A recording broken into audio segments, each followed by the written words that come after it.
Tardes para todos. Bueno, ¿qué me dicen de la derrota argentina, no? Una lástima. Rompepencas. Ah, sí. Sí. Bueno, lo de una lástima, también sé de muchos que en el fondo... Qué malo. Pero siempre se dice lo mismo, ¿no? Que los argentinos siempre van a entrar por nosotros y que nosotros somos unos resentidos espantosos. No, pero una lástima fue genuino. No, ya sé, salvo algunos pocos. Bueno, muy bien. De todas maneras, tiene tiempo de sobra para dar vuelta recién empieza esta jugada. Ahí está. Vamos a concentrarnos entonces en el programa de hoy, la razón y el por qué tenemos hoy sentado con nosotros aquí, a quien le damos ya la bienvenida, al director de OCE por el Frente Amplio, Edgardo Ortuño. ¿Cómo le va? ¿Qué tal? Un gusto. Muchas gracias por la invitación. No, por favor, gracias a usted. La semana pasada fue, ¿no?, que teníamos al propio ministro de Industria aquí en el programa, de ambiente, en el programa, explicando por qué el apoyo, la buena noticia que significaba para el país y para el futuro de nuestro país, el proyecto nuevo de Arasatí, y bueno, y argumentaba todas las razones que se alzaban desde otras voces, ¿no? Por ejemplo, el sindicato, los funcionarios de OCE, y por ejemplo, el propio director por el Frente Amplio dentro de la organización. Está clarísimo que usted no podría hacer constitucionalmente, digamos, declaraciones políticas, si se quiere. Pero también es cierto que para el oficialismo su recurso ante el TCA tiene connotaciones políticas. Por lo tanto, si podemos ir por el medio, bien por usted. ¿Qué tiene de mal este proyecto? Bueno, lo primero que hay que poner sobre la mesa es la importancia del tema al que refiere este proyecto, ¿verdad? Yo decía, he insistido que el tema del agua, por su importancia para la vida, pero sobre todo también por el valor estratégico que tiene para los países. Hay quienes dicen que las futuras guerras serán por el agua, y ya sabemos que cotizó en la bolsa de valores en Estados Unidos como una mercancía más, así como el petróleo.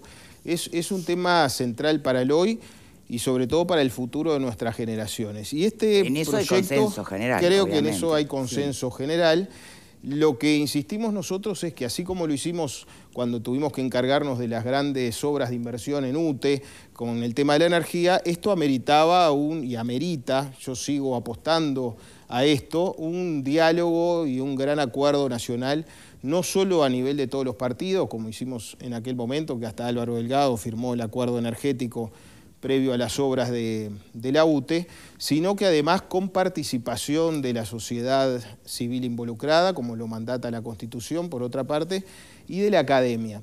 Nosotros decimos que, en primer lugar, este proyecto, que está aceptado por el directorio de OCE en la resolución número 195, con el objetivo de satisfacer el déficit cuantitativo de agua potable con horizonte a 2045, que es el problema real que tenemos como país, ¿verdad? Los técnicos nos dicen, hay varios informes, de que en el 2045 tendremos una demanda, una necesidad de agua potable superior a nuestra capacidad de producción actual. 840.000 metros cúbicos se proyecta en esa época, 20 años más adelante, que pasan volando, y hoy producimos un máximo de 700.000, en el entorno de 700.000 metros cúbicos día. Tuvimos el promedio por día más alto de la historia, nos tocó a nosotros este año, de 702.000 metros cúbicos, asociado a la ola de calor que tuvimos en aquel enero. Entonces, Ortuño, perdón, y si entendí bien de lo que nos habían explicado en la semana pasada, además de esa ecuación, también cabe la posibilidad de lo inesperado. Hoy en día lo inesperado es mucho más factible que antes, después del COVID, ¿no? Todo puede pasar. No daríamos abasto hoy, ni siquiera en el 2024. Hoy estamos dando abasto. Pero llega a pasar algo, si un incendio, pasara, bueno, entramos en los temas a conversar. Lo primero que me parece importante compartir con ustedes y con la audiencia es el problema real, objetivo, demostrado que tenemos, que es uno hacia un futuro de mediano plazo cercano, y el otro efectivamente ante eventos de sequías extremas que en el contexto de cambio climático puede darse efectivamente más pronto en el tiempo. Bueno, si esa es la necesidad que tiene el país, las inversiones que hagamos, un país con pocos recursos como el nuestro, tienen que estar justificadas y orientadas a solucionar esa necesidad. Lo primero que decimos es que el proyecto Neptuno no garantiza el abastecimiento de agua potable al 2045. También decimos que no garantiza el abastecimiento seguro en contextos de sequía. Ahora vamos a explicar por qué. Básicamente porque al descartarse la prioridad de la construcción de la represa de Casupá, que es una reserva de agua bruta para que de allí pueda seguir potabilizando nuestra planta de aguas corrientes, que es y seguirá siendo la planta principal de abastecimiento de Montevideo, Canelones y San José, porque produce 700.000 metros cúbicos como producción máxima. Yo recién comentaba 702, lo pudo abastecer bien, y el proyecto Neptuno se previó para una producción de 229.000 metros cúbicos día, y una de las cosas que estamos criticando es que se recortó, seguramente por recortes presupuestales, a una capacidad de producción de 160.000 metros cúbicos. Entonces, con esta producción tan acotada no nos resuelve el tema ni a mediano ni a corto plazo, y en segundo lugar, y agrava esta situación porque tampoco resuelve el tema de la sal en el Río de la Plata, que es el tema por el cual, la razón por la cual esta alternativa de toma de agua se descartó en el estudio financiado por la OEA en 1970, donde incluso participó el ingeniero, el padre del actual gerente general de OCE. Se volvió a descartar en 2001 cuando se confeccionó el plan director de OCE en estas dos administraciones. En la primera ni existía el Frente Amplio, en la segunda no éramos gobierno, y en 2013 efectivamente en la administración del Frente Amplio se resolvió descartar, pero no por la negativa, sino avanzar en lo que aconsejaban todos esos estudios, que era la construcción de la represa de Casupá, y justamente por este tema de la salinidad. Sí. ¿Ustedes recuerdan, compañeros, lo que decía el ministro sobre la salinidad? Explicaba de alguna manera cómo podía salvarse esa situación. Si bien entendía que habíamos estado ante un contexto de récord, poco menos en salinidad, que no era la constante. Hay dos cosas para decir en esto. Lo primero, el ministro se equivoca porque el proyecto no solo no salva el problema de la salinidad en su dimensión original, en su formulación original. En ese caso los técnicos de OCE objetaban o ponían en duda que solo nos permitía cubrir 42 días de los 86 días de salinidad por encima de la norma que tuvimos. Para que se entienda, si el agua tiene determinados niveles de sal no se puede potabilizar, porque estamos hablando de una planta convencional, no una desaladora, no una desalinizadora. Entonces, lo planteamos, yo acepté, voté la aceptación del estudio de este proyecto, aún sabiendo que teníamos pronto para ejecutar el de Casupá, porque entiendo que, bueno, el nuevo gobierno tiene la legitimidad para cambiar de rumbo, digamos, ¿no? Pero advertíamos esto. Se descartó esta alternativa por la sal. Se me dijo, no, esto que tú estás repitiendo del ministro, son muy aislados los eventos de salinidad. Yo pregunté en base a qué se decía esto, se respondió en base a modelos que proyectan datos, pregunté de cuándo, se me dijo de 2003, 2004. No es robusto, no es sustentable proyectar obras a 30, 40 años para adelante con datos de 20 años para atrás. Exigimos que se registren datos actuales y los mismos arrojaron resultados que hasta a mí me sorprendieron, porque tuvimos 110 días de salinidad en niveles no admitidos y la concentración del evento mayor fue en el verano, 86 días, lo que, para que la gente entienda, marca que si hubiera estado construida la represa, la planta potabilizadora de Arasatí hubiera tenido que estar parada, detenida. Lo mismo va a pasar ahora que el gobierno dispuso su construcción, si se reiteran los niveles de salinidad que tuvimos este verano del 2022, no en el 2015, no en el pasado, no hipotético, sino este verano 2022, bueno, la planta estaría parada 60 días porque al volverse a acotar, a reducir la reserva prevista por el proyecto Neptuno, solo tendremos cubiertos 20 días ante un evento de salinidad. Por eso decimos que el proyecto es insuficiente, apenas aporta un poco de respaldo, pero yo preguntaba... Pero abre también la posibilidad a agua para potabilizar infinita, ¿no? Contrariamente a lo que podía ser cualquier plan B. No es lo que dicen los técnicos. ¿Por qué el Río de la Plata no es una fuente infinita? Justamente por esta característica. ¿Pero qué técnicos? Que bueno, le puedo nombrar un informe de conjunto entre científicos de la Facultad de Ciencias y del CURE, el Centro Universitario Regional del Este. Luego podemos citar a la Facultad de Ingeniería. Yo pedí un informe a la Facultad de Ciencias frente a estas afirmaciones del gobierno de que esto era esporádico, que no se iba a volver a repetir.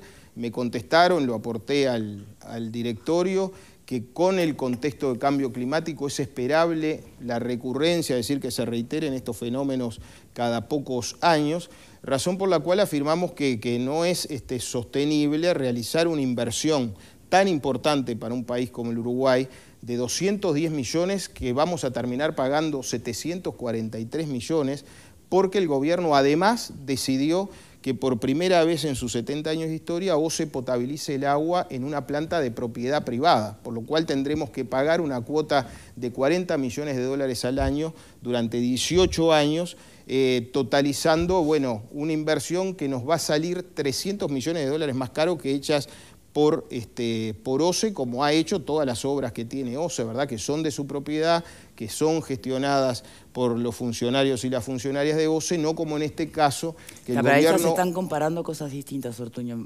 perdón, ¿no? Nosotros tenemos 71 plantas potabilizadoras. Esta va a ser la número 72, es la primera que va a ser de propiedad privada. Una cosa es lo que puede invertir OCE en todo lo que tiene que invertir, de infraestructura, de reparaciones, de arreglo, de la represa, todo lo que... ¿no? Y otra cosa es invertir en una nueva fuente de agua. Es lo que hace OCE habitualmente y lo que ha hecho durante toda la historia. Para nosotros dar agua potable tenemos que identificar fuente, es decir, de dónde sacamos el agua, para hablarlo de forma que nos entiendan. Hay dos posibilidades: fuente superficial, los ríos, los arroyos, las lagunas, los lagos, o la fuente subterránea, de donde extraemos agua en distintos lugares del país, porque sabemos, Uruguay, no sé si decir está bendecido, porque quizás algunos oyentes no sean creyentes, pero sin duda tiene una riqueza enorme, también subterránea, porque tenemos el acuífero Guaraní, el acuífero Raigón. Entonces, OCE permanentemente está trabajando en la búsqueda de fuentes e invierte en ese sentido. Y también luego tiene que tratar el agua para que sea potable, con los niveles de excelencia que tiene el agua uruguaya, que ha sido destacado a nivel regional, ¿no? Quienes hemos tenido la suerte de viajar, a veces llegamos a los hoteles y tenemos una botellita de agua que dice no tome agua de la canilla ni se lave los dientes. Bueno, acá OCE garantiza que el agua la podemos tomar como yo tomo todas las mañanas. Entonces, ese es el trabajo de OCE. Lo nuevo que aporta Neptuno y lo que rechazamos es que lo vamos a tener que hacer a un costo millonario en dólares por elegirse el financiamiento privado. Es decir, ¿hay opción de elegir otro financiamiento? Sí, por supuesto, el que hemos hecho siempre. Los tres gobiernos del Frente Amplio invirtieron 1.300 millones de dólares financiados a través y desde congestión pública desde OCE.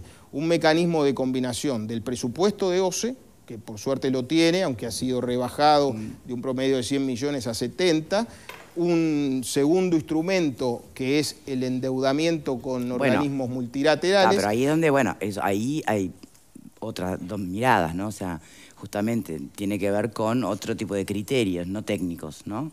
Bueno, son criterios económico-financieros que todos creo que aplicamos en nuestra casa, de tratar de conseguir adquirir algo al menor precio posible. Lo que yo digo es, OCE ya lo venía haciendo, ¿no? La propia Gerencia General a principio de este mandato informó que teníamos margen de 200 millones de dólares para tomar préstamo, pero hay una cuestión que yo creo que ustedes me van a entender fácilmente. El dinero cuesta más dinero, ¿no? El dinero cuesta dinero. Si yo voy a pedir prestado, me van a cobrar intereses. Bueno, al Estado uruguayo la banca le cobra mucho menos intereses porque tiene el respaldo de un país atrás. Recién tuvimos la noticia hace pocos días de que la Intendencia de Canelones tomó un préstamo para obras del Banco República que le cobra un 4% de interés. Bueno, acá estamos hablando que el privado va a conseguir el dinero, nos informa, a un 6,5% de tasa de interés. Es decir, que vamos a pagar más caro el dinero que igual tenemos que salir a pedir prestado para hacer esta inversión. Pero además, al elegírsela, no solo el financiamiento privado, sino también el mantenimiento de la planta durante 20 años privado, cuando lo podía hacer OCE, tendremos que pagar ese mantenimiento y agreguemos una tercera cuestión. tendremos que pagar las ganancias de la empresa, porque es una empresa privada que tiene legítimamente ánimo de lucro y quiere ganar dinero. Bueno, bien, todo eso lo evitamos si lo hacemos desde OCE y simplemente contratamos la construcción. No, lo evitaríamos. El gobierno lamentablemente eligió el camino de la gestión privada del financiamiento, del mantenimiento, además de la construcción, de la propiedad, ¿no? Y entonces tendremos... Perdón, sí. Eso no fue lo que escuchamos. Eso es lo que es. Yo aquí traje lo resuelto y traje el informe de factibilidad. El privado será el propietario de... lo construirá, pero eso siempre se contrata la construcción de sus obras porque no tiene capacidad de hacerlo, pero le dan llave en mano lo construido y es propiedad de OCE y OCE lo opera y lo mantiene. Bueno, en este caso se establece por parte del gobierno que el privado, además de construir, consiga el dinero, pague la obra, 210 millones de dólares, y mediante un contrato la OCE le va a repagar. La OCE no es que, como se dijo, el Estado no va a pagar nada. La OCE le va a pagar, lo único que le va a pagar a partir de que esté disponible, por eso se llama pago por disponibilidad, las obras. Esto en buen romance, y cierro por acá esta intervención, significa que el actual gobierno le está heredando al próximo gobierno, porque va a tener 2 años de gracia en la que efectivamente no va a pagar nada, el pago de 40 millones de dólares por esta opción de privatizar la infraestructura de la nueva planta potabilizadora y los 72 kilómetros de tuberías. Bien. El agua nos va a salir más cara. Vamos a tener que hacer la primera pausa. Creo que fue muy claro en su interpretación o su perspectiva de las cosas el director por el Frente Amplio.